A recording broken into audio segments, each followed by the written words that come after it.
మా latest videos కోసం మా ఈ తెలుగు న్యూస్ ఛానల్ సబ్స్క్రైబ్ చేసి గంట సింబల్ యాక్టివేట్ చేసుకోండి. ఈ నెల 15వ తారీఖున అంటే జూన్ 15వ తేదీన అధిక అమావాస్య రాబోతుంది. ఇది చాలా శక్తివంతమైనది. ఎందుకు అనంటే మంచి రోజుతో కూడా కూడుకుని వస్తుంది. సోమవారంతో కూడి వస్తుంది కాబట్టి ఈ అమావాస్యకు అతీంద్రియ శక్తులు చాలా ఎక్కువ. ఇలా సోమవారం అమావాస్య కలిసి వస్తే దానిని సోమావతి అమావాస్య అని, సోమ అమావాస్య అని అంటారు. కావున ఈ రోజున మీరు గుమ్మానికి ఇది ఒక్కటి గనక కట్టుకున్నట్లయితే అమావాస్య తాలూకా వచ్చేటటువంటి ఏదన్నా కీడు, చెడు, దోషాలు ఇలాంటివి ఏవి కూడా మన ఇంటి లోపలికి ప్రవేశించకుండా, అలాగే మన ఇంటి లోపల ఉన్నటువంటి చెడు, నకారాత్మక శక్తులు ఇలాంటివన్నీ కూడా బయటికి పోవటానికి గుమ్మానికి మీరు ఇది ఒక్కటి కడితే చాలు. అవన్నీ కూడా అంటే చెడు మొత్తం కూడా పోయి మీకు మంచి జరగటానికి అవకాశం అనేది ఉంటుంది. ఇది చాలా చాలా శక్తివంతమైనటువంటి పరిహారము. అన్నీ కూడా మన ఇంట్లో మనకు అందుబాటులో ఉండేటటువంటి వస్తువులతోటి ప్రతి ఒక్కరూ కూడా చాలా సులువుగా చేసుకునేటటువంటి పరిహారము. మామూలుగా అమావాస్య అంటే పరిహారాలకు పెట్టింది పేరు అన్న విషయం అందరికీ తెలిసిందే. పరిహారాలు చేసేవారు అమావాస్య ఎప్పుడు వస్తుంది అని చెప్పేసి ఎదురు చూస్తూ ఉంటారు. ఎందుకు అనంటే అమావాస్య రోజున మనం ఏ పరిహారం చేసినా, ఎలాంటి పరిహారం చేసినా కూడా మనకు అద్భుతంగా సిద్ధిస్తుంది. అంటే ఫలితం అనేది కొన్ని క్షణాల్లోనే వస్తుందన్నమాట. విడి రోజుల్లో మనం ఎన్ని పరిహారాలు చేసినప్పటికీ ఫలితం ఏంటంటే కాస్త లేట్ అవుతుంది. కానీ అమావాస్య తిథి రోజున చేసేటటువంటి పరిహారం మనకు త్వరగా ఫలితం రావటానికి అవకాశం అనేది ఉంటుంది. కాబట్టి పరిహారాలకు పెట్టింది పేరు అమావాస్య. అందులోనూ మంచి రోజుతో కూడా కలిసి రావటం అనేది ఇంకా విశేషం. ఈ పరిహారాన్ని చాలా సులువుగా చేసేసుకోవచ్చు. ఏం లేదు, గుమ్మానికి ఇది కడితే చాలు, మీ సుడి తిరిగిపోతుంది, తతరాలకి తరగని ఐశ్వర్యం వస్తుంది. ఇలాంటి అమావాస్య మనకు చాలా సంవత్సరాల క్రితం వచ్చింది. మామూలుగా ప్రతి నెలా కూడా మనకు అమావాస్య వస్తూ ఉంటాయి, పోతూ ఉంటాయి. కానీ దేనికి ఉండేటటువంటి శక్తి దానికి ఉంటూ ఉంటుంది. ఎందుకంటే ఒక్కో అమావాస్య మంచిని తీసుకువస్తే ఒక్కో అమావాస్య కీడును తీసుకొస్తూ ఉంటుంది. అట్లా ఎక్కువగా అమావాస్య తిథుల్లో కొన్ని దుష్ట శక్తులు, నకారాత్మక శక్తులు ఇలాంటివి భూమి మీద తిరుగుతూ ఉంటాయి. అలాంటి చెడు ఏదన్నా ఉంటే మన ఇంటి లోపలికి ప్రవేశించకుండా ఉండటానికి ఈ పరిహారం అనేది అద్భుతంగా సిద్ధిస్తుంది. గుమ్మం అనేది ఇంటికి చాలా ముఖ్యమైనది. మన శరీరంలో గుండె ఎంత ముఖ్యమైనదో ఇంటికి గుమ్మం అనేది అంత ముఖ్యమైనది.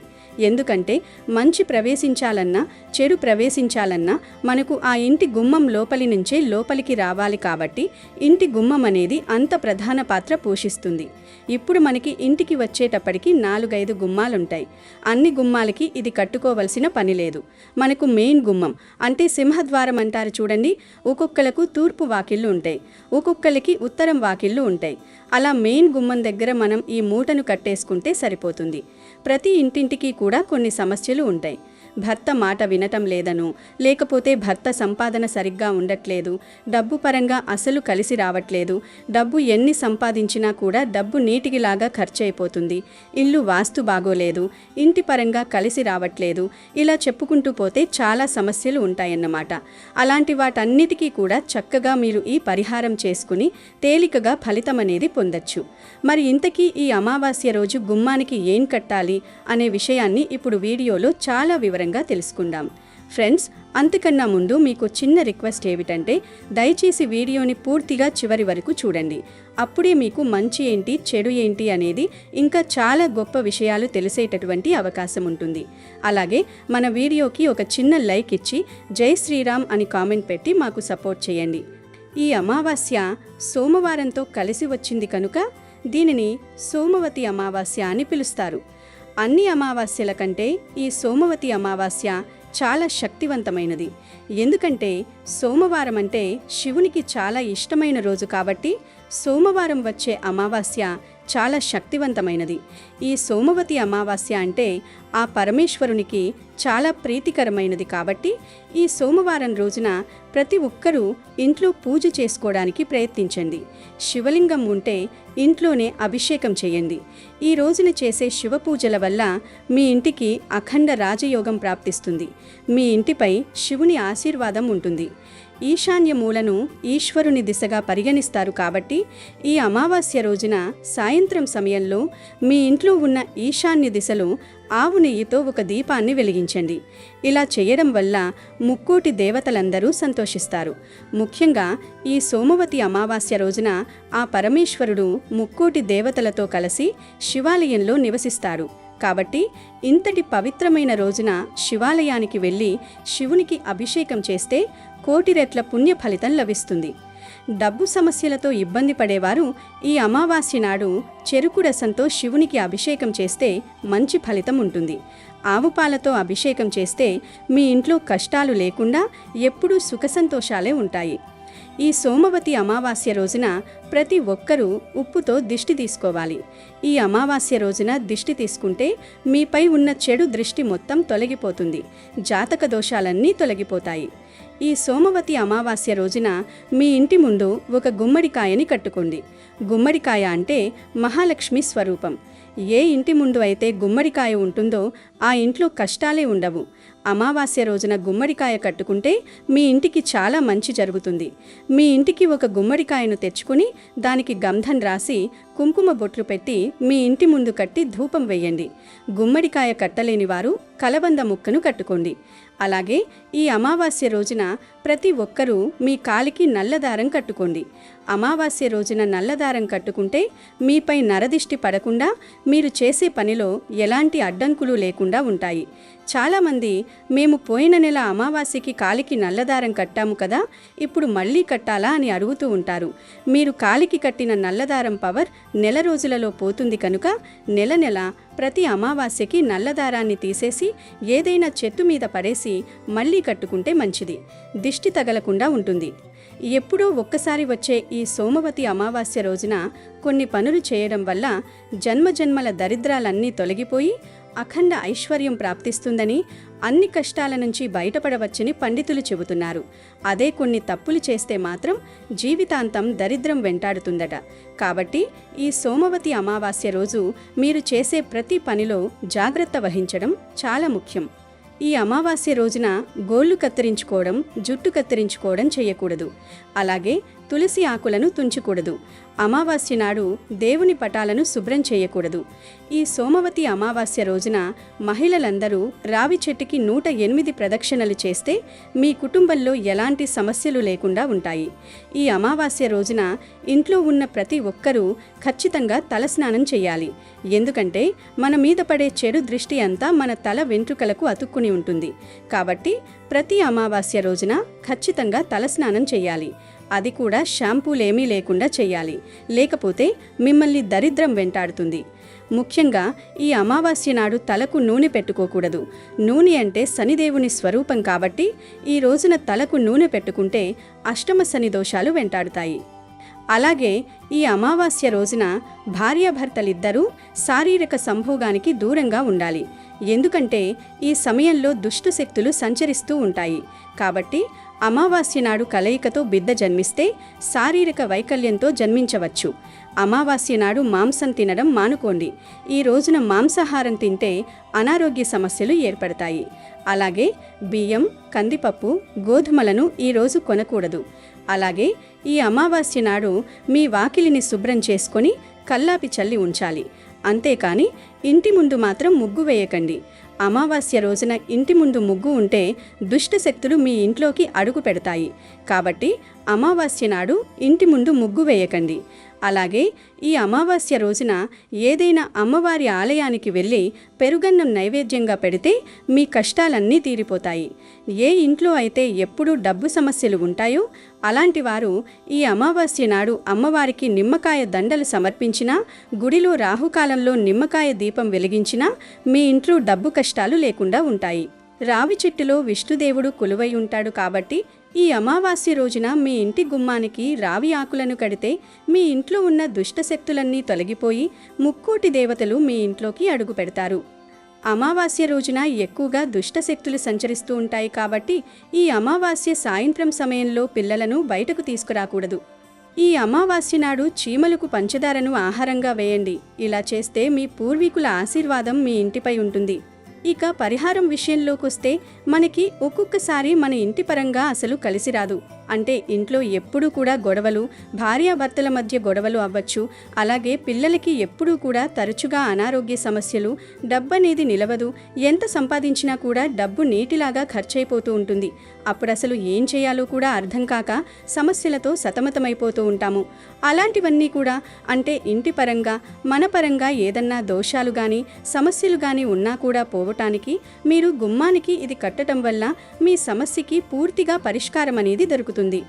అప్పుడప్పుడు మనం ఇలా గుమ్మానికి కట్టుకోవటం వలన నరదిష్టి ప్రభావం ఇలాంటివన్నీ కూడా పోయి మన ఇంటి పరంగా, మన పరంగా ఉన్నటువంటి దిష్టి దోషాలు, చెడు అంతా కూడా పూర్తిగా ఇవి లాగేసుకుంటాయి. గుమ్మడికాయ కట్టిన వారు కూడా ఇది కట్టుకుంటే ఇంకా చాలా మంచి ఫలితాలు వస్తాయి.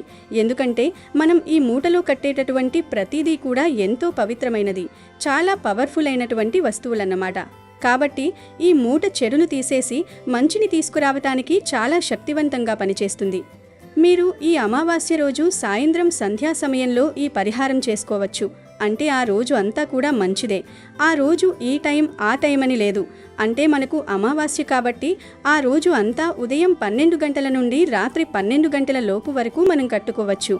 కొంతమంది ఇళ్లలో చూస్తున్నట్లయితే తరచూ గొడవలు జరుగుతూ ఉంటాయి. అస్సలు మనశ్శాంతి ఉండదన్నమాట. బ్రతకాలి కాబట్టి బ్రతికే వాళ్ళు ఎంతో మంది ఉన్నారు. కానీ జీవితాన్ని సంతోషంగా ఆస్వాదిస్తూ బ్రతికే వాళ్ళు చాలా చాలా తక్కువగా ఉన్నారు. సంతోషంగా బ్రతకటం వేరు, ఏదో ఇక బ్రతకాలి అని చెప్పేసేసి బ్రతకటం వేరు. వెనకమాల పరిస్థితులను బట్టి ఇట్లా చేసుకోపోవటం వేరు. కానీ జీవితం ఎప్పుడైనా సరే ఎవరికి ఎప్పుడు ఏ రోజు ఏ క్షణాన ఏం జరుగుతుందో తెలియదు. కాబట్టి ఉన్న 4 రోజులు ఎవరైనా సరే సంతోషంగా సంతృప్తిగా బతకాలి అనుకుంటారు. పచ్చడి వేసుకుని తిన్నా, కారం వేసుకుని తిన్నా, పంచపక్ష పరమాన్నాలు లేకపోయినా సరే మనిషికి తృప్తి కావాలి, మనశ్శాంతి కావాలి, ఆనందం కావాలి. అలాంటివన్నీ కూడా మన ఇంటి పరంగానే వస్తాయి. ఏదైనా సరే ఒక లిమిట్లో వెళ్ళిపోవాలి. మధ్యతరగతి వాళ్ళు ఒకేసారి కోట్లు కావాలని కోరుకోవటం తప్పే. కోటీశ్వరులు అంటే వాళ్ళకి వెనకమాల పెద్దవాళ్ళు ఇచ్చుకుంటా వస్తారు కాబట్టి వాళ్ళు కోటీశ్వరులు, కారులో తిరుగుతూ ఉంటారు. మధ్యతరగతి వాళ్ళేంటంటే మనం అప్పులు చేయకుండా బ్రతికితే చాలు అనుకోవాలి. అంతేకాని ఒక్కసారే కోటీశ్వరులమైపోవాలి, కారులో తిరగాలని చెప్పేసి ఒక్కసారి అత్యాశకు పోయి శక్తికి మించి పనిచేసినట్లయితే రేపటి రోజున ఏం జరుగుతుందో తెలియదు. కాబట్టి అలాంటివి కాకుండా మనకు కలుసుబాటు కావాలి అని పరిహారాలు చేసుకోవాలి. కోట్లు సంపాదించిన వాళ్ళందరూ 24 గంటలు రెక్కలు ముక్కలు చేసుకుని వాళ్ళు సంపాదించలా. వాళ్లకున్నదైనా 24 గంటల టైమే, మనకున్నదైనా 24 గంటల టైమే. అది కలుసుబాటు రావాలన్నమాట. అలాంటి కలుసుబాటు వచ్చినప్పుడు మనం చిన్నది షార్ట్ కట్లోనే రూపాయితోనే కోట్లు సంపాదించవచ్చు. అది కలిసి వచ్చే సమయం అన్నమాట. అలాంటి కలుసుబాటు కోసం గొప్ప గొప్ప వాళ్ళందరూ ఇలాంటి పరిహారాలు రహస్యంగా చేస్తూ ఉంటారు. మీరు గమనించినట్లయితే కోటీశ్వరులను చూడండి. వాళ్ళ భార్యలు ఎప్పుడూ కూడా పూజలు చేసుకోవటము, ఏదన్నా గుళ్లకు వెళ్ళటము, ఇళ్లల్లో నోములని, వ్రతాలని ఎక్కువగా ఇలాంటివి చేస్తూ ఉంటారు. అలా చేయబట్టే లక్ష్మీదేవి ఎప్పుడూ కూడా వాళ్ళ ఇంట్లో తాండవిస్తూ ఉంటుంది. మనలాంటి మధ్యతరగతి వాళ్ళు అవ్వచ్చు, లేకపోతే లేనివారు అవ్వచ్చు. ఇలాంటి వారేంటంటే ఎప్పుడూ ఏదో ఒక పనులకు వెళ్ళటం, పాపం వారికి శక్తి అనేది సరిపోక పూజలు చేయడానికి ఇబ్బందిగా ఉంటుంది. కుదరదు.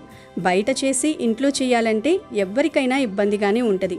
కానీ మీరు కొన్ని ప్రత్యేకమైనటువంటి ఇలాంటి తిథుల్లోనైనా, అంటే అమావాస్య అవ్వచ్చు, శుక్రవారాలు, సోమవారాలు, ఇలాంటి ప్రత్యేకమైన రోజుల్లో మనం చేసుకోవటం వలన ఏంటంటే మనకు చెడు అంతా పోవటానికి అప్పుడప్పుడైనా చేసుకోవాలి. అప్పుడప్పుడైనా చేసుకోవటం వల్ల మనకు ఆ దరిద్రమంతా పోవటానికి అవకాశం అనేది ఉంటుందన్నమాట. మీకు కుదిరితే ఈరోజు లక్ష్మీదేవికి పూజ కూడా చేసుకోండి. దీపారాధన చేయటం వలన ఆ తల్లి అనుగ్రహం అనేది మన మీద ఉండటానికి, దరిద్రాన్ని పోగొట్టడానికి, మనకు బాగా కలిసి రావటానికి, అప్పులేమన్నా ఉంటే తీర్చుకోవడానికి, సంపాదన నిలబడేటట్లుగా చేయటానికి చాలా చాలా శక్తివంతంగా పనిచేస్తుంది. కాబట్టి ఏదో ఒక అరటిపండు, ఒక చిన్న బెల్లం ముక్కైనా సరే పెట్టి మన స్తోమతకు తగ్గట్లుగా పూజ చేసుకుంటే సరిపోతుంది. ఇక పరిహారం కోసం మీరు ఒక ఎరుపు రంగు జాకెట్ ముక్క తీసుకోండి. చిన్నది పర్వాలేదు. అందులో ఒక కొబ్బరికాయ, నవధాన్యాలు, కొంచెం ఉప్పు, కొంచెం కర్పూరము, నల్ల గవ్వలు 4, పసుపు గవ్వలు 4, కొంచెం సెంటు 4 చుక్కలు వేసుకోండి. గులాబీ పువ్వు కానీ మందార పువ్వు ఏదైనా సరే ఒక పువ్వు తీసేసుకోండి. కొంచెం చిటికెడంత పసుపు కుంకుమలు తీసేసుకొని ఇవన్నీ వేసుకొని వీటిని ఒక మూటలాగా కట్టేసుకొని ఆ మూటను మీరు లక్ష్మీదేవి ఫోటో ముందు పెట్టి ధూపం చూపించి ఒక నమస్కారం చేసుకుని తర్వాత ఈ మూటను తీసేసుకొని మీరు చక్కగా ఇంటి గుమ్మానికి బయట వైపు కట్టండి. అలా కట్టడం వల్ల ఏంటంటే మనకు అమావాస్య తాలూకా ఏదైనా చెడు ఉంటే అది మన లోపలికి రాకుండా, అలాగే ఇంటి లోపల ఉన్నటువంటి చెడును మొత్తాన్ని కూడా ఈ మూట గ్రహించి మొత్తాన్ని కూడా బయటికి నెట్టి పడవేస్తుంది. మనకి ఇంట్లో లక్ష్మీదేవి స్థిర నివాసం ఉండేటట్లుగా చేస్తుంది. లక్ష్మీదేవి ఫోటో ముందు పెట్టడం వలన ఆ మూట ఇంకా శక్తివంతంగా తయారవుతుంది. ఈ పరిహారాన్ని పరిశుద్ధంగా స్నానం చేసి మాత్రమే చేయాలి. ఈ మూటలో వేసినటువంటి ప్రతిదీ కూడా చాలా పవర్ఫుల్. కొబ్బరికాయ భగవంతునికి అంకితం చేయబడింది. కొబ్బరి నీళ్లు అమృతంతో సమానము. పసుపు కుంకుమలు పవిత్రకరమైనవి, మంగళకరమైనవి. నవధాన్యాలు 9 రకాలు ఉంటాయి కాబట్టి నవధాన్యాలు చాలా శక్తివంతంగా ఉంటాయి. మనకు బాగా కలిసి రావటానికి ఉపయోగపడతాయి. నల్లగవ్వలు 4 దిక్కుల నుంచి వచ్చేటటువంటి సమస్యలను తీసేయడానికి చాలా శక్తివంతంగా పనిచేస్తాయి. పసుపు గవ్వలు మనకు లక్ష్మీదేవి అనుగ్రహం కలిగించడానికి ఉపయోగపడతాయి. ఈ సెంట్ లేదా అత్తరు యొక్క సువాసనకు లక్ష్మీదేవి మన ఇంటి లోపలికి అడుగు పెడుతుంది. ఇంకా ఉప్పు దోషాన్ని, దిష్టిని తీసేసేయటానికి కర్పూరం దైవానికి అంకితం చేయబడింది. పువ్వు ఏంటంటే లక్ష్మీదేవి తల్లికి పువ్వు అంటే చాలా ఇష్టం. గులాబీ పువ్వు కానీ ఎరుపు రంగు పువ్వు మీరు ఏదైనా సరే పెట్టేసుకోవచ్చు. అలా చేయటం వలన మనకు ధనాకర్షణ, ఐశ్వర్య ప్రాప్తిగా కలగటానికి ఇందులో ఈ మూటలో వేసినటువంటి ప్రతిదీ కూడా చాలా మంగళకరమైనవి, పవిత్రమైనవి. కాబట్టి చక్కగా ఇవన్నీ వేసేసుకొని మీరు మూట కట్టుకొని ఆ మూటను మీరు అమావాస్య రోజున రాత్రి 12 గంటల లోపు ఎప్పుడైనా సరే ఇలా ఈ మూటను కనుక మీరు గుమ్మానికి కట్టుకున్నట్లయితే మీ సుడి తిరిగి బట్టిందల్లా బంగారమవుతుంది. మూసుకుపోయినటువంటి ధనద్వారాలు తెరుచుకొని 4 దిక్కుల నుంచి డబ్బు దూసుకురావడానికి, మనం జీవితంలో బాగా ఎదగడానికి, అప్పులేమన్నా ఉన్నా కూడా తీరిపోవటానికి, లక్ష్మీదేవి మన ఇంట్లో కోట్ల రూపాయలతో అడుగు పెట్టడానికి ఈ పరిహారం అనేది చాలా చాలా శక్తివంతంగా పనిచేస్తుంది. కాబట్టి అమావాస్యకు సరిసమానమైనటువంటి పరిహారం ఇది. ఎందుకంటే గుమ్మం అనేది చాలా చాలా ముఖ్యమైంది మనం చెప్పుకున్నట్లు. కాబట్టి చక్కగా ఈ మూటను కట్టేసుకొని తిరుగులేని ఫలితాన్ని పొందండి. ఆనందంగా జీవించండి. అమెజాన్లో బెస్ట్ డిస్కౌంట్స్ కోసం వీడియో డిస్క్రిప్షన్లో లింకు ఉంది, చూడండి. అలాగే మా టెలిగ్రామ్ ఛానల్ సబ్స్క్రైబ్ చేసుకోండి.